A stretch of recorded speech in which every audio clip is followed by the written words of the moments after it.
Hi everybody, it's Arden XIII. So at the beginning of the year, I gave myself a little bit of a New Year's resolution saying that I wanted to write more this year. I wanted to articulate more of my ideas and my world building and my writing in general, and I wanted to hold myself accountable for that, and so I made a little bit of a video. But then I realized I never did anything to follow that up, so this is me kind of going back and recapping everything that I have been working on over the past 3 months, and then moving forward, I'll be doing kind of a monthly update through the remainder of 2021. Still got a lot of time, and I still got a lot to work on, but I feel like I've made some pretty decent progress in the past couple months, so I just wanted to take some time and tell you guys about them. Now, a lot of what I've been focusing on is on my World Anvil, and you will be able to find it if you go to worldanvil.com/Arden13, and I'll also put some links down in the description below, just so you can get to all those different places. But I've been making a lot of progress on my homebrew setting of Ellecrid, and so that's more or less what I'm going to be talking about today. Now, it was very strange at the beginning of the year. I was having a lot of ideas surrounding cultures and specifically species in D&D and in my homebrew setting.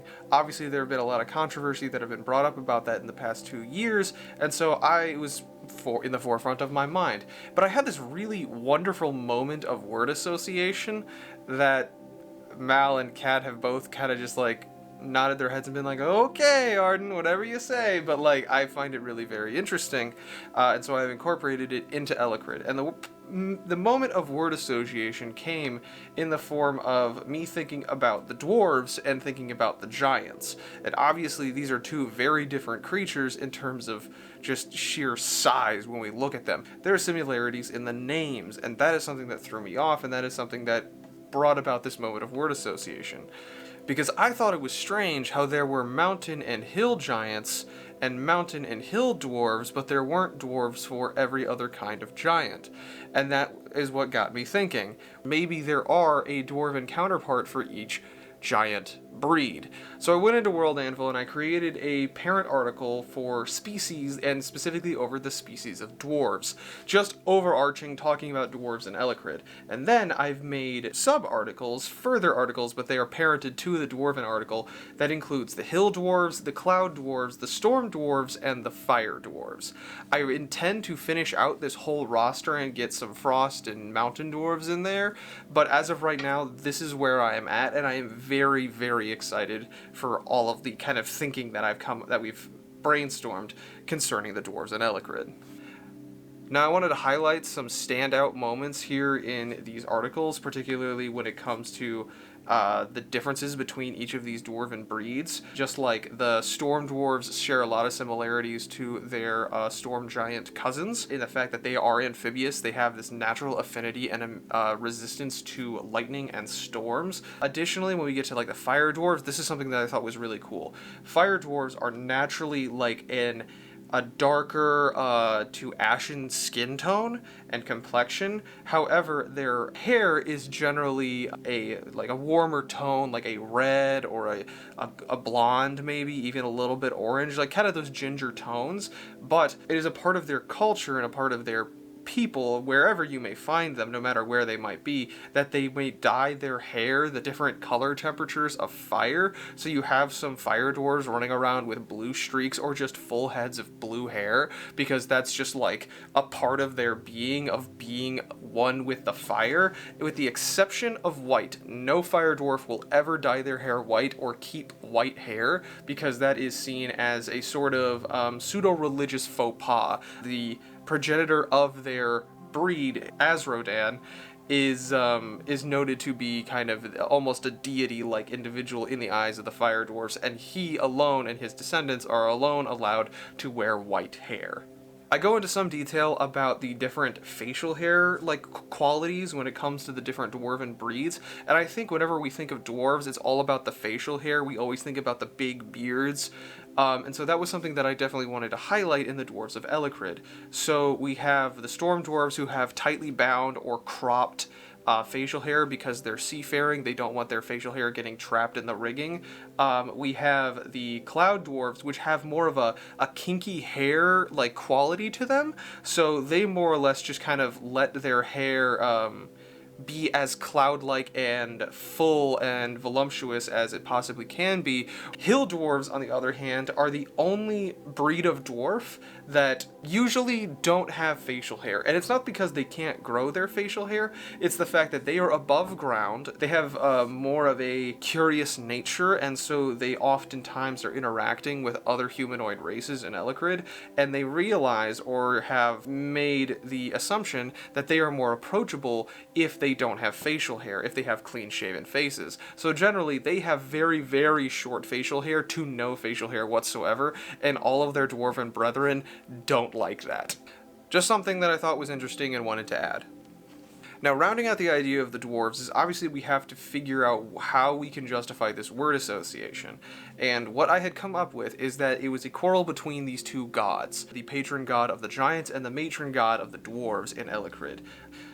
Now, Mother Dakana, as she is called by the dwarves, was a goddess of handicrafts, and she is the one who kind of passed down her knowledge and taught the dwarves how to work various ores and minerals and jewels into great works of craftsmanship that would lend themselves to the dwarven identity of today. But she, in the oldest age, sought after the patron god of the giants, Father Gundyr. She crafted so many of these artifacts of the giants as gifts, as a sort of wedding dowry that she was trying to pay towards Father Gundyr, who was rather aloof of an individual. The patron god of the giants is not, Father of the Year, unfortunately. So he slighted Mother Dakana, and in her vengeance, she swore a curse upon his kin, upon his children, the giants.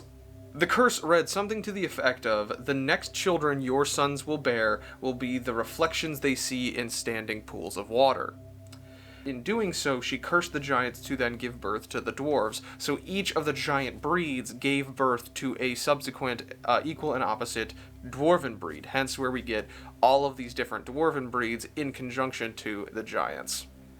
Next, I want to talk about the animal folk in Ellecrid. In my original games that I was running in Ellecrid, I had people playing Tabaxi, Turtles, Kenku, even a couple shifters that were taken from Eberron. And as I was thinking about it fairly recently, I was trying to justify what made sense because I wanted to be a little bit more selective about the wealth of races and the justification for why they were there, besides, oh, they're in the books, and this is a D&D campaign setting, so I'm just going to play whatever is eligible and available in the SRD campaigns. And I wanted to draw a little bit more justification as to why that was even possible. So that's where I came up with the idea of the Kithine, or the Kith, referring to the overarching kingdom that is animal folk humanoids. And branching out from the Kithine, we have the different classes where we have the Amphibula, the Reptilia, the Mammalia, the Awes, and the fifth and final one that I've added, that I've kind of spurred on this idea of trying to justify these creations, are the Chimera. Now, the Chimera, to me, are one of the more interesting things that I've been able to come up with in the past 3 months. Those are the animal folk that are kind of seem to be an amalgamation of 2 or more animalistic creatures. There is this understanding that if you are a mammal, you cannot breed with a bird or a reptile. That is just not a thing that is sanctioned. It's not okay. That does not mean that people haven't tried. And before people start to get into the whole, just mental headspace of trying to conceive that, that's not necessarily what I'm trying to articulate. It's very haunting and very strange, and so that is kind of where I am going with the idea of the Chimera, is that this deviation from what is the rules and the laws of nature to be these creatures that are more or less, yes, outcast because of what they are, but they themselves are this heightened, almost mythical beings because they are this amalgamation of a couple different classes of the Kith. It's very strange, and ultimately is a justification for me to be able to say that this is possible and this is how they would be classified. Last thing I wanted to say about the Kithine is I've been alluding and kind of dancing around the idea of the laws of nature and how the Chimera specifically are an abomination to the laws of nature. And how do I articulate that in a pseudo-religious sense? A lot of what this year has been is me making justifications for why things make sense in the world, in my setting. So the Kithine do not generally have, like, as a people, do not worship a singular god, follow a singular faith. They more or less have this sort of singular philosophy that across the board, no matter whom you're talking to, if they are Kithine, they understand and are taught about the instinct path, or the path, which is effectively the laws of nature which dictate that you are a predator, or you are a prey, or you are this sort of a creature, and you have this set destiny according to your instincts at the core of your being. Where that falls in line with the Kithine is obviously the Chimera are complete deviations from the instinct path, because anyone who would mate outside of their species is obviously going against the laws of nature, so they are obviously abominations against the instinct path. But, again, it's not like an organized religion, more of like a pseudo-religious philosophy. Now, a lot of the world building in Ellecrid is prompted and predicated upon by the fact that I have players playing in the setting constantly, almost like twice a week. So I have a lot to work with, and I have a lot to build on a weekly basis for these players who are interacting with the world. And one of the things that is coming up that I'm sort of looking forward to, but my players haven't really, like, decided whether or not they're going to go and investigate it, is this thing called the Vermin Vex. The Vermin Vex is a sickness. It is a viral sickness transmitted through the bite of some sort of a vermin creature, like some sort of a rodent, which it has detrimental effects on humanoids. Now, in the interest of not triggering anyone due to the current state of the world, I'm not going to go into huge detail about the Vermin Vex, just understand that it is a virus that does what a virus does. It's kind of interesting to think how I subconsciously created this narrative unintentionally. It's very topical, and, I mean, we gotta do better. It's the bottom line. Now, the last thing I want to talk to you guys about, and the last thing that I've created to date, is the Congregation of the Eternal Flame. And this is a, again, pseudo-religious group. I haven't really delved too much into their faiths in Ellecrid, despite the fact that I have a Google Doc that has all of the pantheons listed out. This, again, is definitely a religion, but it is a very strange sort of religious philosophy as well, not unsimilar to the instinct path. Additionally, the congregation doesn't really see themselves as religious or philosophical. They are more or less scholars of magic. The idea that they are serving this eternal flame is more or less just alluding to the fact that they're all evocation pyromancers that are looking for the biggest and best fire spell, which is, you know, has its own problems. They are quoted as being nuisances to society, as well as being not necessarily a detriment, but definitely, if left unchecked, people believe that these individuals, these congregants, will inevitably burn the entire world because they're playing with fire. Interesting ways that the congregation works is that they are based in the country of Mesamine, and I have a line in here that is essentially, of course they are. The people that deal with fire and wear red robes and have very strong parallels, unintentional, I will say, strong parallels to the followers of the red god R'hllor. Yeah, of course they would be in the place that was noted as the home of the Red Legion. Of course they would be. There's also this interesting Vestal feel to the organization, whereas the Tender, the high priest, the leader of the organization, is a celibate priest who tends to the fire, and all of their, like, little priestlings are also celibate. But they are constantly searching for answers in the flames through a sort of divination magic in trying to acquire the greatest of pyromancy evocation spells. They're all like these sort of crazed fire wizards that are always running around and going into markets looking for evocation spells, and they are the ones who they threw fireball before they walked in the room. Like, that is all that they are if they were to be in that sort of adventuring situation. Other individuals to take note of, I find kind of a fun way of placing this, because one of the staples of D&D, at least to me and my understanding, is the flame tongue, and that is a flaming sword, and it's a kind of a common magic item, but I took that a step further and created a whole sort of a part of this organization. There is the cast of the Flame Tongue, and these are individuals who speak for the flame, but they are also gifted. They are gifted spellcasters, first and foremost. Secondly, they're almost like sorcerers born of the flame, born of the gifts of the flame, so they alone are allowed to carry around these flame tongue weapons, and they don't just have to be swords. They could be any sort of bladed weapon.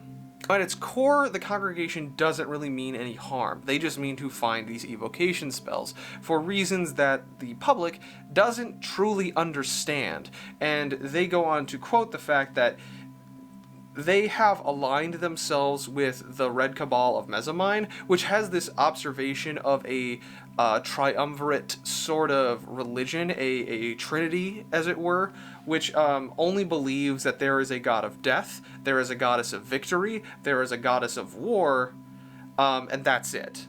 They have no other, like, tenets in their religion besides death, war, and victory. But the other thing in Mezzamine is they also believe in this ascension of lords, and if you have achieved great deeds and are recognized by these three deities, you yourself are almost deified, kind of in the similar way that the pharaohs of Egypt or the Sith lords of the Star Wars universe would be sort of deified in the world of Ellecrid. And these individuals, the congregants, also believe this. They also have aligned themselves with this trinity and this ascension of lords, but in this trinity they have added the fire as a fourth, but not really, pseudo-god that they look to for guidance. And so that is where we get the pseudo-religious quality to the organization, but at the end of the day, they are an arcane institution dedicated to the research, development, and accumulation of evocation magic, particularly pyromancy. But as of right now, that is all I've been able to write to completion over the course of 2021, from January all the way up until March at this point. Let me know what it is that you enjoyed, if you enjoyed any of this, in the comments below, or hit me up on World Anvil. There are a lot of articles that I have started and given vignettes in the World Anvil that I will approach at some point, but as of right now, I'm just trying to get everything written down that I have so far, so that I can go back and maybe gauge your guys' interest on what you would like me to articulate first. Maybe it's something that you want to incorporate in your games.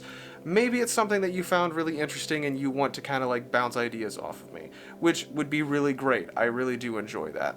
Thank you so much for hanging out with me and going through this World Anvil. If you want to check it out, I'll leave links in the description below so you can join as an adventurer on Ellecrid. I really do appreciate you guys holding me accountable, and I do appreciate you hanging out with me here at the lunch table. If I can bother you to hit all the buttons that everyone else bugs you about, I'd greatly appreciate it. I think you'll have fun, and in the next couple weeks, we'll be having a few other fun things rolling out for all of you guys to interact with.